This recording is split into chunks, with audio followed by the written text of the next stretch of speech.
السلام عليكم ورحمة الله.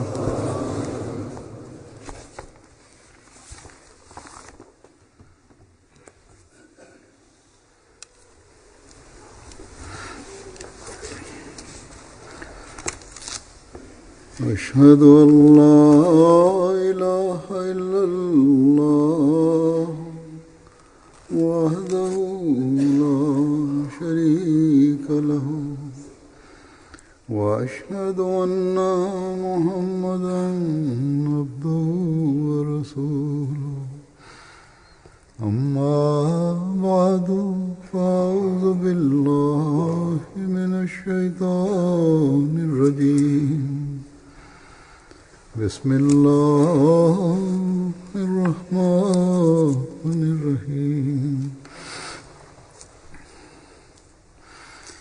الحمد لله رب العالمين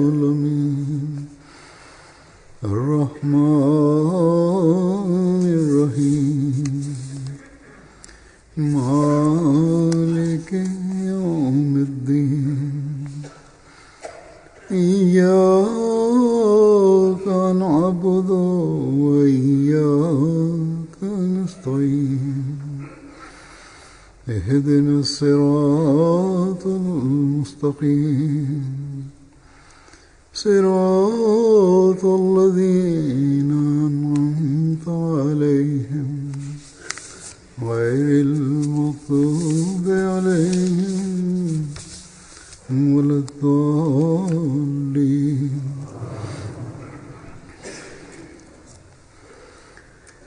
गुज़श्ता खुतबे में इस बात का जिक्र हुआ था कि अल्लाह ताला फरमाता है आमीन. अल्लाह ताला पर कामिल ईमान В предишния хутбе аз казах, че Бог казва, че Аллах да приема вашите молитви, да имате пълна вяра в Бога и мислейки, че Той е всемогъщ, да търсите от Него и подчинявайте Неговите заповеди. Това е много задължително. Какви са заповедите на Бога? В предишния хутбе разказах тези неща. Затова Бог дал на нас една велика книга, Коран, в която всичките заповеди на Бога и всичките неща, които трябва да вършим и да онези неща, от които трябва да пазим, са разказани. Когато Бог казва, фалиястаджибу ли, че моите хора трябва да подчиняват моите заповеди. Тези заповеди, които са разказани в Корана, трябва да ги приемат. В резултат за това Бог ще приема молитвите и ще напътства към правия път. Бог казва, че най-накрая какъв резултат ще има, лаллахум яршудун, че те да бъдат напътствани и заради това те ще гледат, че аз съм близо до тях. Те ще вървят към правия път и Бог да ги накара към правия път и да вършат добрини и да пазят себе си от лошития и да изпълняват целта за своето раждане и вършейки добрини с добър характер и да помагат един на друг. Дали те са важни неща? Само в Рамазан месец, който тук Бог разказва, дали ние в Рамазан, подчинявайки на заповедите на Бога, дали ще бъдем завинаги напътствани, че само в Рамазан вършихме тези неща. Рамазан за тези неща особено само е за съпоменаване на нас, че за възпитанието на в този месец ние възпитавайки себе си и трудейки или да питвайки да трудим, гледайки един на друг и да търсим пътищата да приближаваме до нашия Бог. Някои много съпоменават на Бога, които вършат добрини и показват много добър характер, се събират на едно място и гледат един на друг през тези дни. С това те гледат себе си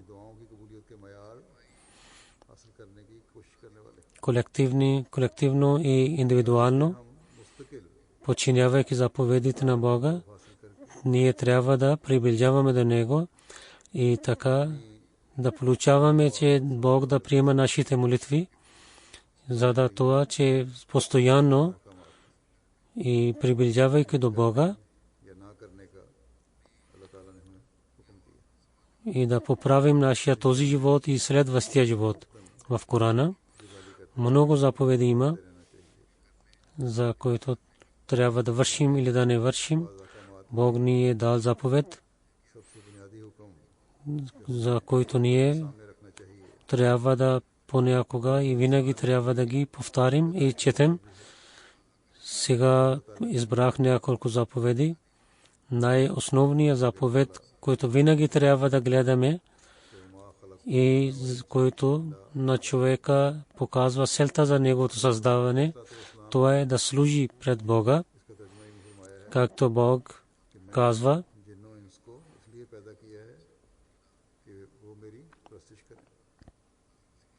Обещание Масия алейхиссалату вассалам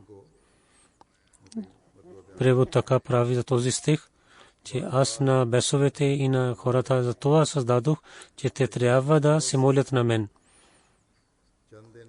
В тази тема много пъти разказах, много пъти обръщам вниманието ви към тази тема, но много от нас помнят това за няколко дни и след това забравят. Дори аз зная, аз гледах, че някои мисионери и онези, които знаят за религията и имат знание за важността за това, те не обръщат внимание за това, както трябва да се обръщат. И има и такива задължителни хора, които имат постове в събранията. Много показват, че те са учени. Когато има за някой проблем за другите хора, разказват за него, за Корана и традициите на пророк саллаллаху алейхи ва саллям. Но има и такива, които самите не обръщат внимание за този заповед както трябва. Обещание Масия алейхиссалату ва салам на едно място казва, че вие трябва да помните и разбирате, че Бог иска от вашето създаване, че вие да се молите от Него и да станете само заради Него. Този живот да не е целта за вашия живот. И затова много пъти повторно ви разказвам, че до мен това е много важно нещо, че за това Бог е създал на човека и това, че човек е далеч от този заповед. Той алейхиссалату вассалам, обяснявайки това, каза, че света да не стане целта за вашия живот. Това не означава да не вършите бизнес или другите работи. Трябва да ги вършите, но целта за живота е това, че да се молите на Бога. Това трябва да бъде на първо място във вашия живот. Сега през Рамазан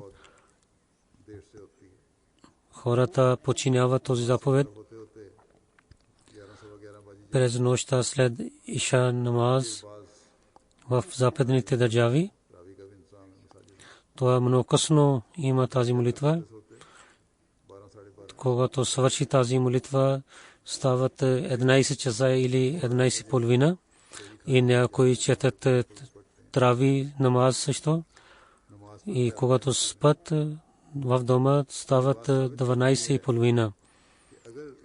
И след това 2 часа и половина те стават няколко и четат навафил намаз и идват в молитвата. Това показва, че ако искат, има желание само да не знаят знание за религията, но опитват с делата си, тогава за намаз и молитва да не показват, че закъсняват, но трябва да опитват да идват в джамията, колективно да се молят в джамиите. Това е заповед на Бога. Затова в този Рамазан месец, особено мисионери, които имат договор, че ние ще направим нашия религия над материалния свят и ще бъдем напред до всичките. Те с всичките си усилия трябва ще опитваме и далечните хора, които имат постове, на които хората гледат, и те за това ги избраха, че те са по-добри от тях. Те трябва да показват пример за тях. Те да опитват за това, че не само през Рамазан месец, че само в Рамазан да вършат, да служат пред Бога, да се молят и само да не броят дените, че сега 13 дни оставят и 12 дни оставят и ще вършим същите дела, които преди вършихме, но трябва да опитват, че възпитанието на този Рамазан и трудностите на Рамазан, и които обърнахме внимание към молитвите, те трябва да станат част от нашия живот. Да дадем добри примери, както от обещания Масия алейхиссалату вассалам разказах думите му, в който с много болка той каза на нас, че много пъти ви казвам. И има няколко другите статии, които ще ви представя, които ще обясняват тези неща. Обещания Масия алейхиссалату вассалам на едно място каза, че когато Бог иска, че от хората е само те да се молят пред Него, тогава един вярващ не трябва да избира нещо друго за своя живот. Те трябва да вършат, но това не е позволено да, че само да има желанията. Другите желания са за това, те трябва да вършат материалните неща, но трябва да използвате тези желания за това, че така да стане, да винаги да се молите пред Бога, да не това, че тези желания да докарват само за материалните неща. Да изпълняват правата на своето тяло. Това е в традицията пише, пророк саллаллаху алейхи ва саллям каза, че вашето същество има право. Обещания Масия алейхиссалату вассалам каза, че наистина това право има, но в това трябва да бъдете равни. Трябва да, които са позволените неща, трябва да ги изпълнявате, защото тези права Бог е дал в природата на човека. Затова то е много задължително, че човек да ги изпълнява. Трябва да ги използвате, иначе няколко неща са такива. Ако няма да ги използвате и ако няма да дадете право на своето същество, няколко неща ще бъдат изоставени. Това не е целта на живота на човека, но целта е това да се молите и също тези неща да ги използвате. И тези атрибути, които Бог е създал, и силите, трябва да ги използваме. Ако някой не ги използва, той не е благодарен на Бога. Една жена последователка беше. Тя не поправеше, не чешеше косата си и някой разказа за нея пред пророк саллаллаху алейхи ва саллям. Той питал, тя каза, защо да приготвя себе си, моя мъж през деня и през нощта само се моли. Той пророк му каза, че твоето същество има право, твоята жена има право, трябва да ги изпълнявате, но целта за живота, който е винаги да бъде пред човека, трябва да, когато ще им поправите, ще дадете правото на съществото, така има здравето, и кога има здраве, ще се молите. Така и обещания Масих алейхи салам каза, че да не човек някой използва на право на мястото, тогава едно позволено става непозволено нещо. В този стих Бог казва, че Бог е му създал само за да се моли. И тези неща, които са позволени, ако някои неща той повече взема, въпреки че това е позволено, но това не е позволено за него. Ако използвате както трябва, то това е добре. Но ако го използвате повече от това, това не е позволено, това е храм. Онзи човек, който през деня и нощта само за желанията на материалните неща има, как той може да се моли? Един вярващ трябва, че така да има прекарва живот с труд. Но ако има само луксоз, тогава той няма да получава нещо, което трябва в неговия живот. Каза, че истинския цел за неговото създание е това, че той да запознава със своя Бог и да подчинява на него. Както Бог каза, ма халактул джинна вал инса илля лиябудун, аз създадох бесовете и хората само за това да се молят на мен. Но ужас казвам, че много хора, които идват в този живот, въпреки когато стават големи, те не разбират какви са задълженията и да подчиняват на целта за своя живот, те изоставяйки своя Бог, само вършат материалните неща. И парите и желанията за този живот толкова са в тях, че те нямат част в своя живот за Бога. И понякога те нямат, въпреки нямат, те общо нямат част за Бога. Те не знаят, че и Бог има, но тогава те знаят, когато ангелите идват и вземат тяхната душа. Когато те тогава изоставят материалните работи, когато те умират. Много хора са такива, които само вършат материалните неща. Когато умират, те само мислят за материалните неща. Един вярващ не мисли така.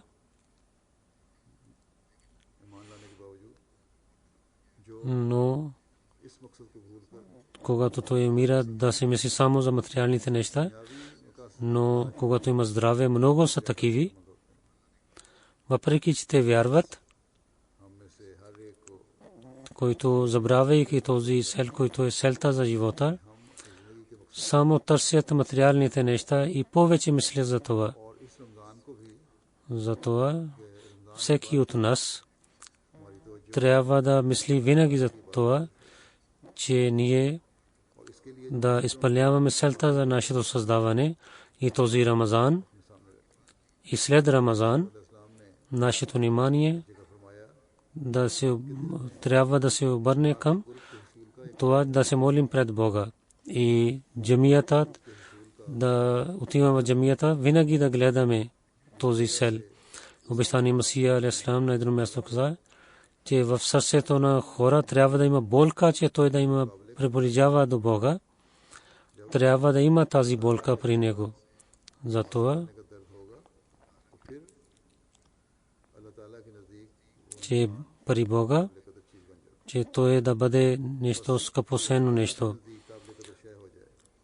Когато има болка да приближава до Бога, тогава при Бога този човек ще стане нещо като скъпоценно. И онзи, който ще стане така по-уважаван при Бога, той е, който ще бъде напътстван към правия път. Ще истинския правия път ще има. И така той получава любовта на Бога. Бог на нас молитвата и заслужене пред Него разказва на друго място също. В главата Нур Бог казва: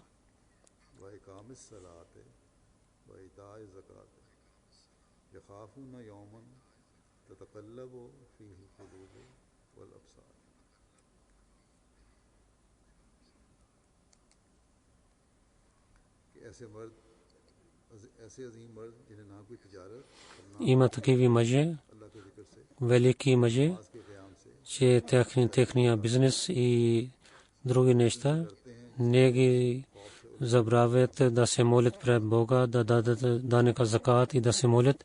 Те се страхуват от този ден, когато хората ще се страхуват.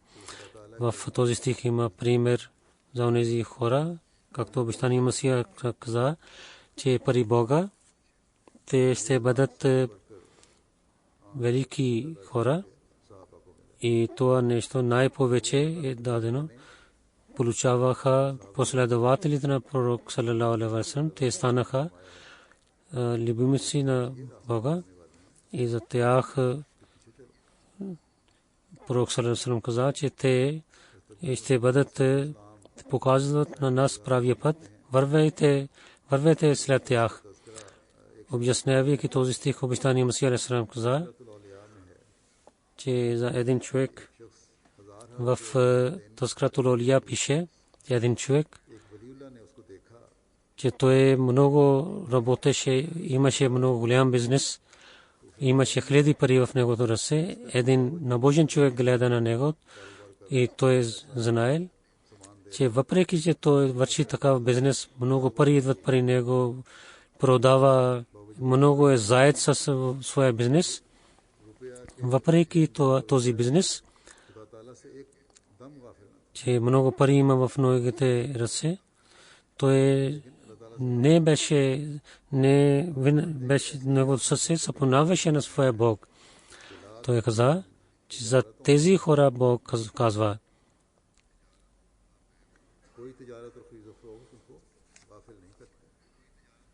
че техния бизнес не прави така те да изоставя своя Бог. И това е хубаво за човек, че въпреки че върши бизнеса си, да не забрави също на своя Бог. Този кон за какво да има полза, че ако ще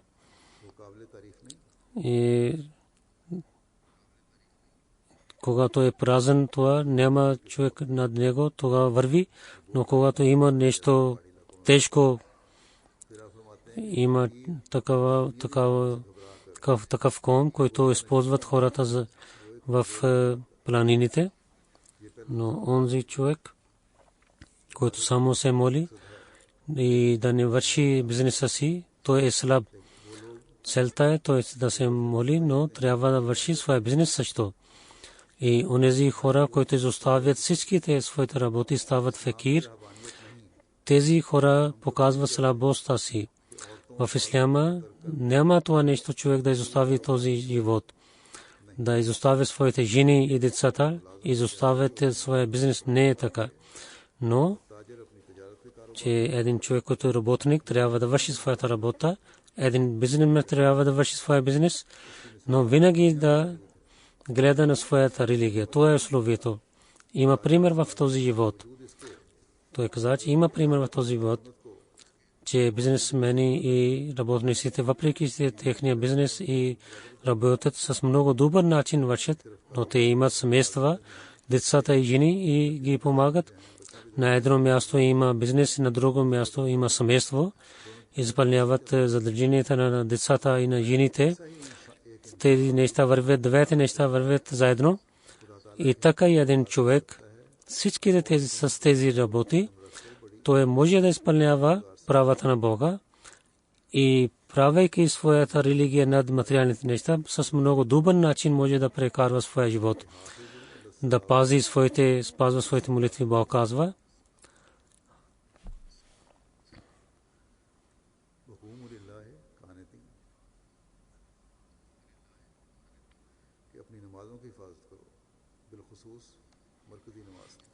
спазвайте своите молитви, особено който е в централната молитва, и подчинявайки пред Бога да станете. В този стих особено онези хора трябва да се обръщат внимание за тях, които една молитва е много трудна. Ако в феджер намаз, че те през нощта не спаха, ако е трудно за тях да се молят на времето, за този човек то е салатул вуста. Ако един бизнесмен в Зохр и Аср намаз е трудно време, то за него този е салатул вуста. Хафиз означава, че така да спазвате,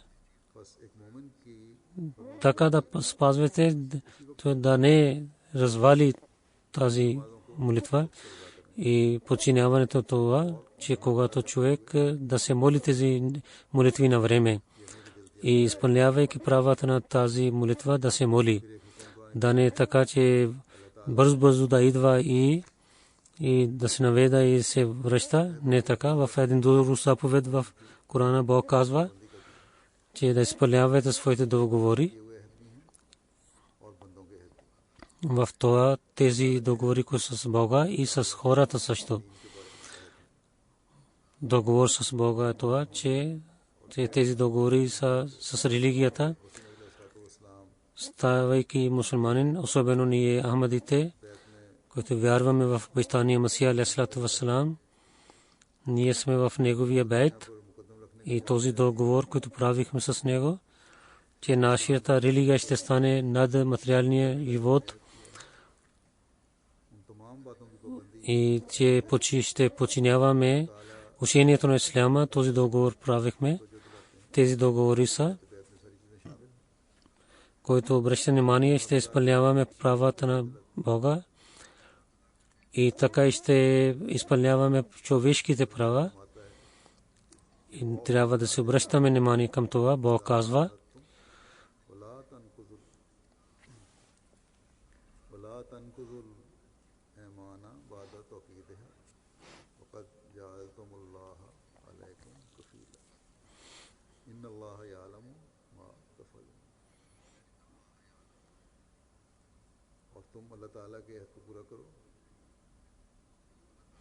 и вие трябва да изпълнявате договора на Бога. Когато вие правите този договор и когато кълнете се, тогава трябва да ги изпълнявате. Наистина Бог знае, че това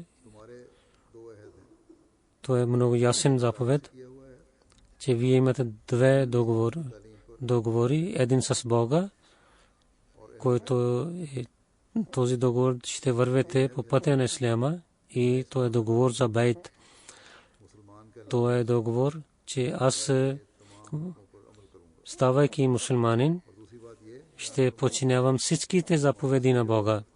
И друго нещо това разказва, че помежду си тези договори, и които ви правите, трябва да ги изпълнявате. Бог тук казва, че когато той е свидетел за това, трябва да изпълнявате този договор. Това не означава, че където по името на Бога, където не прави свидетел на Бога, там да извършите този договор, да изоставите своите, когато се кълнахте. Това не е така.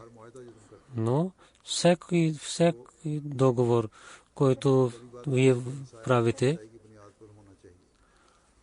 най-първо че трябва да бъдат с истината.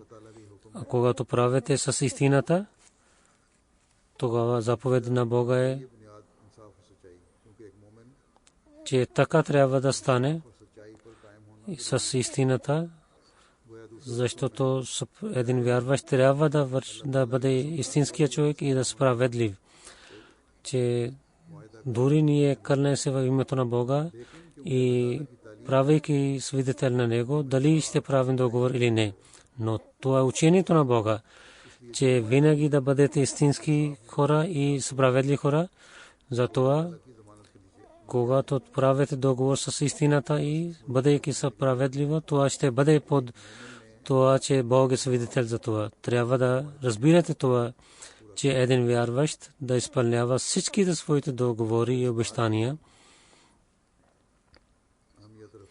Ако за това ще знаем важността на това, тогава всичките кафги, измами и другите обвинения, нашето общество ще бъде чисто от тези неща. Тези проблеми, които между мъж и жена имат, те няма да имат. Защото там също те не изпълняват договора си.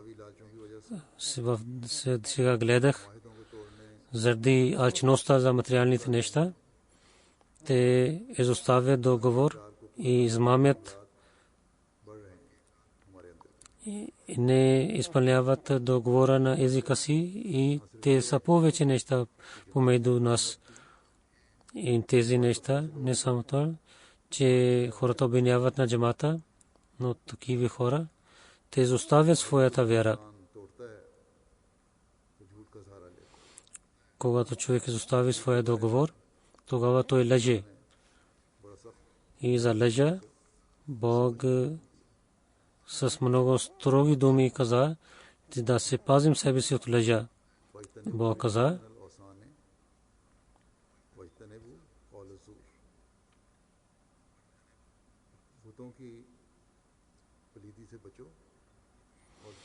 пазете се от това, от идеолите, и така и пазете се от лъжата.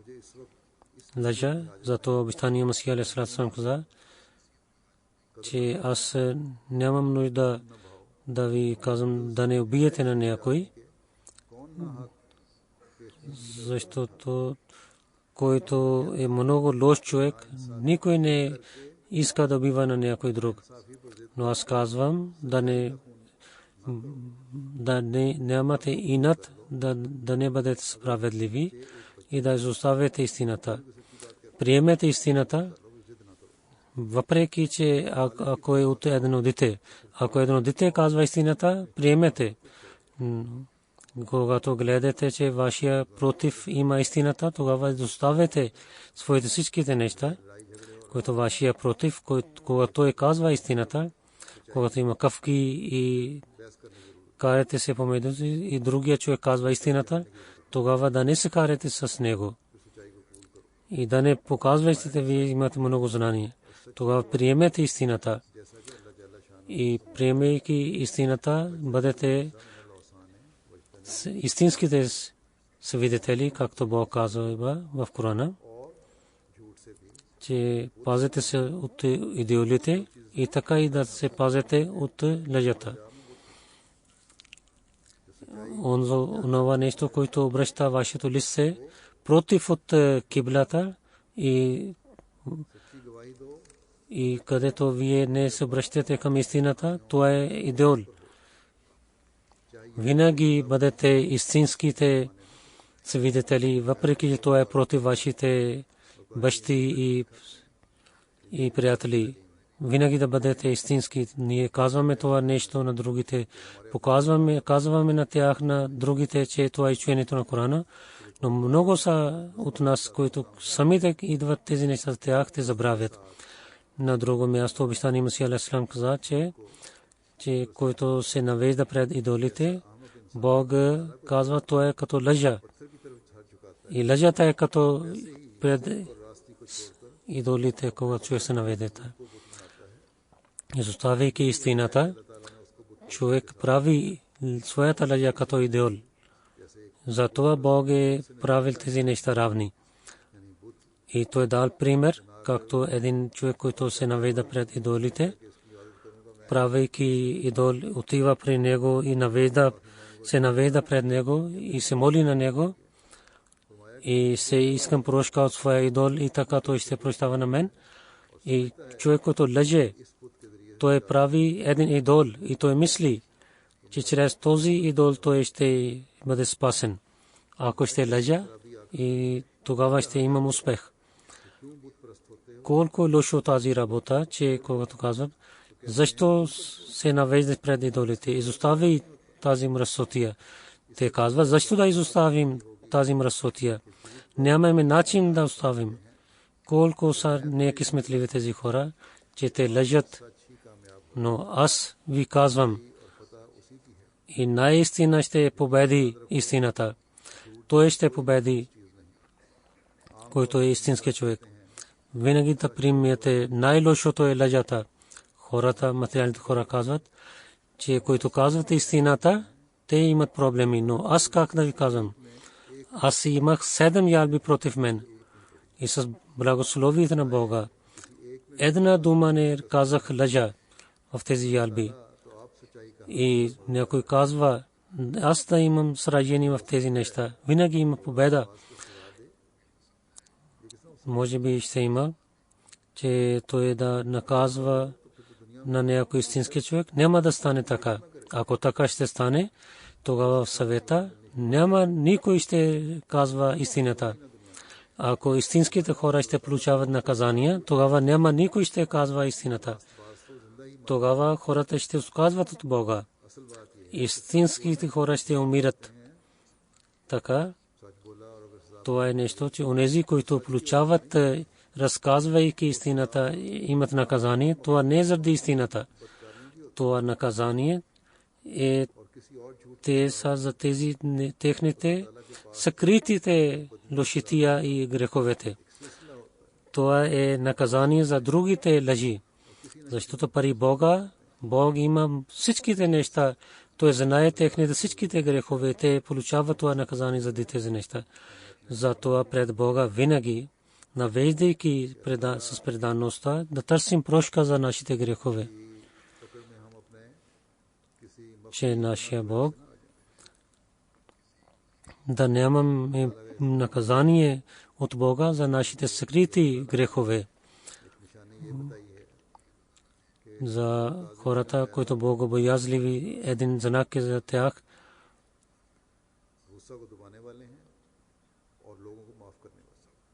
че те не се ядосват и прощават на хората.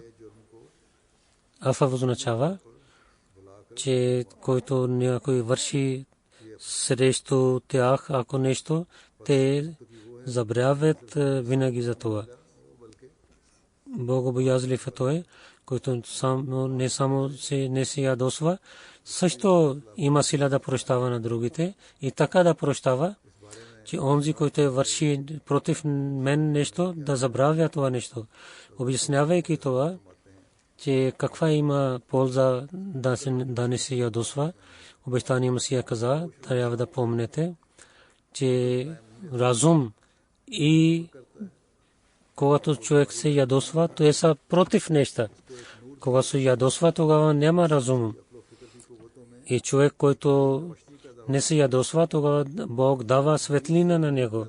И чрез тази светлина в него е разум. И знание има една нова светлина. И така от една светлина излиза друга светлина. И така, когато човек лъже, от тъмнина излиза една друга тъмнина. Един човек, който е много строг и се ядосва, от неговия език няма да излизат знанията. Неговото сърце няма да имат знание. И онзи човек, който много бързо се ядосва против своя човек и с много лош език говори с своя против, няма да излизат добрите неща от неговия език. Когато той се кара и пасува на другите, тогава от езика и уста и зъбак и език. Онези неща, които Бог харесва, които са добрини, няма да разказват тези неща. Винаги такива хора винаги пасуват на другите. И ядосването и разумът няма да се събират на място. Който се ядосва, тогава неговия акъл става много дебел и той не може да мисли за нещата.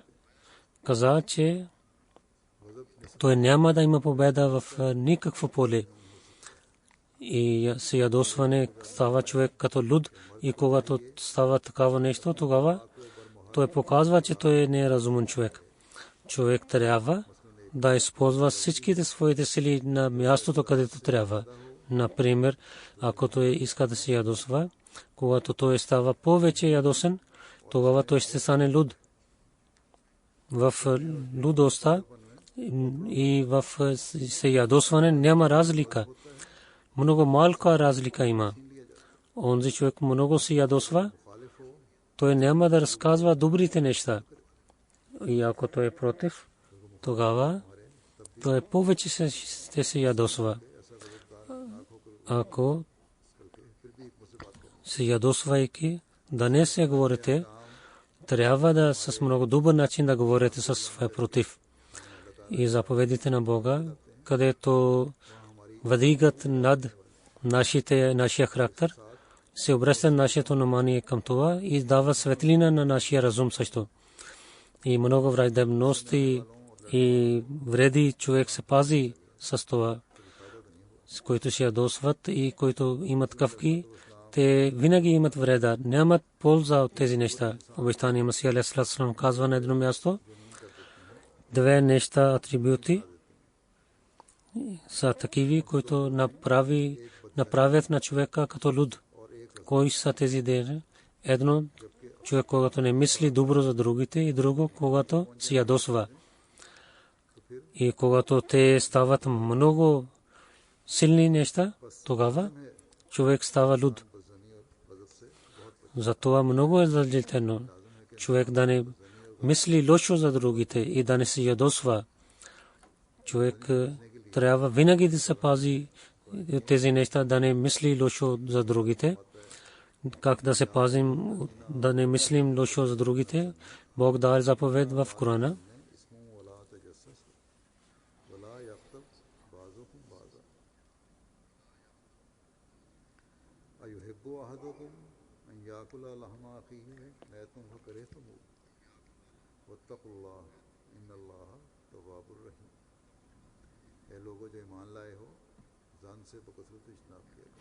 Онези хора, които вярвате, пазете себе си от лошите мисли, защото такава мислене лошо за другите, то е грях.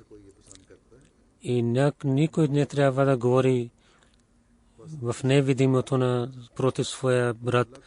Някой иска да яде месо на своя мъртъв брат, да се боите от Бога. Наистина Бог приема прошката и милостив. В този стих първо нещо, за което Бог казва, да не мислим лошо за другите. Обещание Масия алейхи салам каза, че лошо мислене за другите, то е много голямо изпитание, че човек бъдейки, ставайки сляп,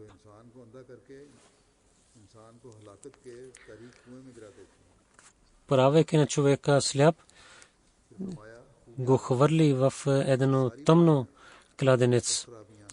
Трябва да помнете, че всичките грехове и лошите неща идват тогава, когато човек мисли лошо за другите. Затова Бог е забранил за това, че каза, че човек да пази от лошо мислене. Ако когато има такава време, когато той мисли, тогава трябва да търси прошка от Бога. Ако мисли лошо за другите, да не даде място за това в своето сърце, да мисли за това и да даде вреда на другия човек заради това, трябва много пъти и много пъти да търси прошка от Бога и да чете, да цитира истигфар и да се моли на Бога за това, че да се пази резултат на това лошатия и този грех, когато има лош резултат за този грех, да бъде спасено това.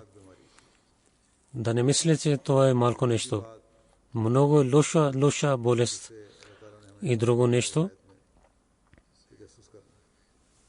на който Бог ни забранява, че да търсим слабости на другите хора, че ако някой не иска да разказва нещо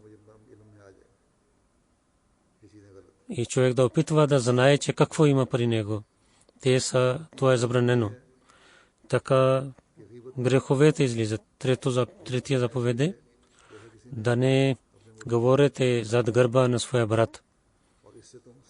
Гибът е това, че някой да яде месо на своя мъртъв брат. И това е много лошо нещо. Пророк саллалаху алейхи ва саллям някой пита за гибът, той каза, че да казвате нещо, истинско нещо на някой, че така да казвате зад гърба му, че когато той е присъства там и той да не харесва това нещо.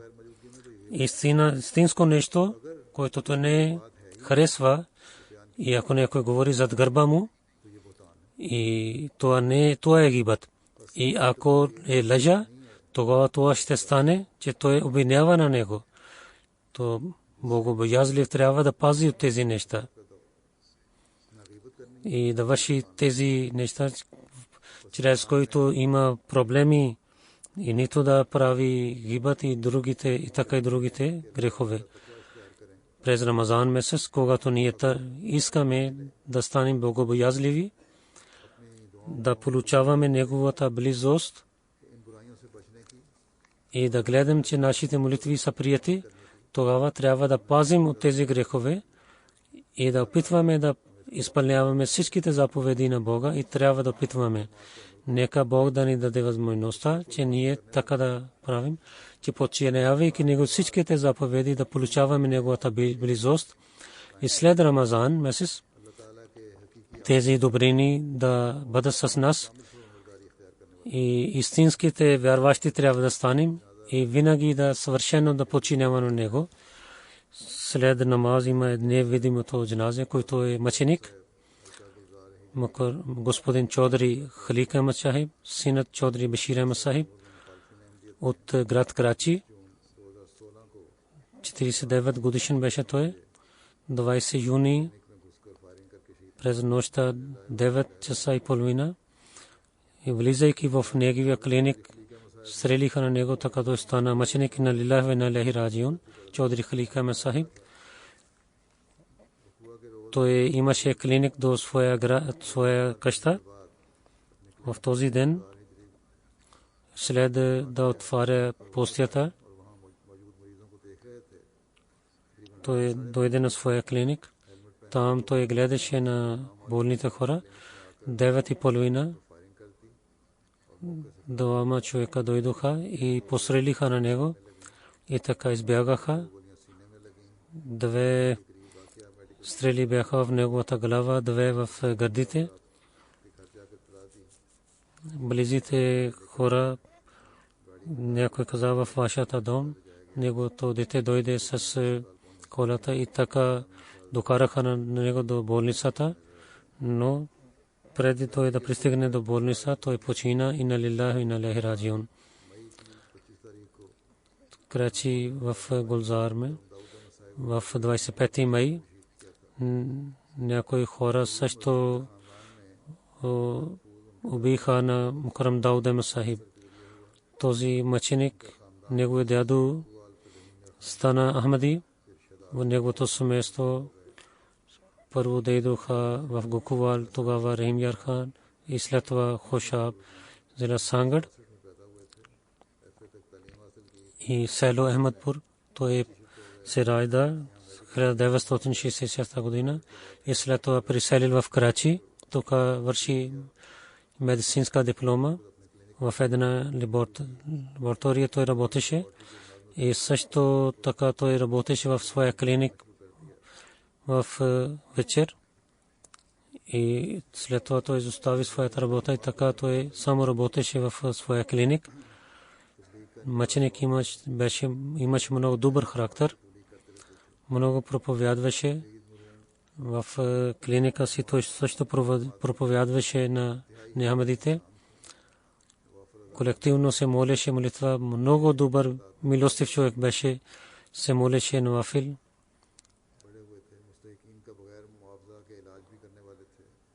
Много се молеше на бедните хора, без пари лекуваше. Понякога хората казваха, че вие сте кадияни, не искаме вие да станете нашия лекар, но Бог на вашите ръце дал е лек. Той беше муси и служише на джамата. Този мъченик в своя джамат като мухасиб и за имен Сарула работи.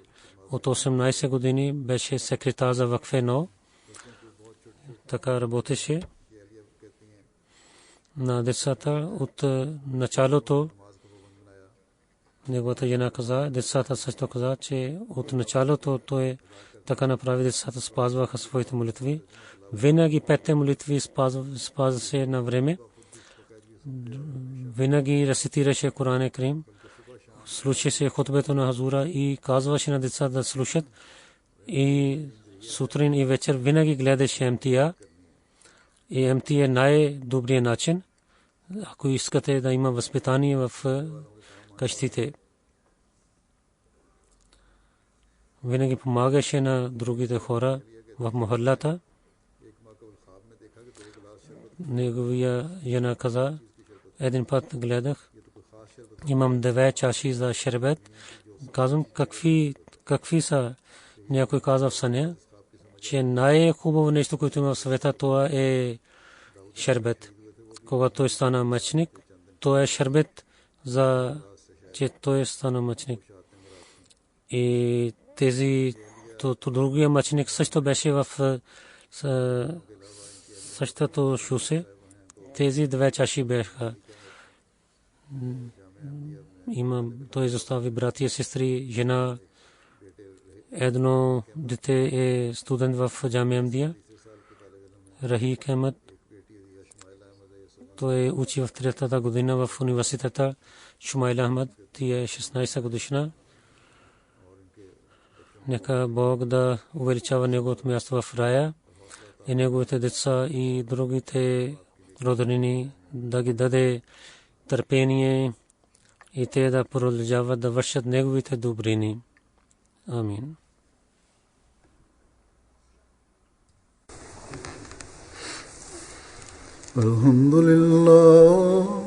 الحمد لله نحمده ونستعينه ونستغفره ونؤمن به ونتوكل عليه ونعوذ بالله من شرور أنفسنا ومن سيئات أعمالنا من يهده الله فلا مضل له ومن يضلله فلا هادي له ونشهد أن لا إله إلا الله ونشهد أن محمدا عبده ورسوله عباد الله رحمكم الله إن الله يأمر بالعدل والإحسان وإيتاء ذي القربى وينهى عن الفحشاء والمنكر والبغي يعظكم لعلكم تذكرون اذكروا الله يذكركم وادعوه يستجب لكم ولذكر الله أكبر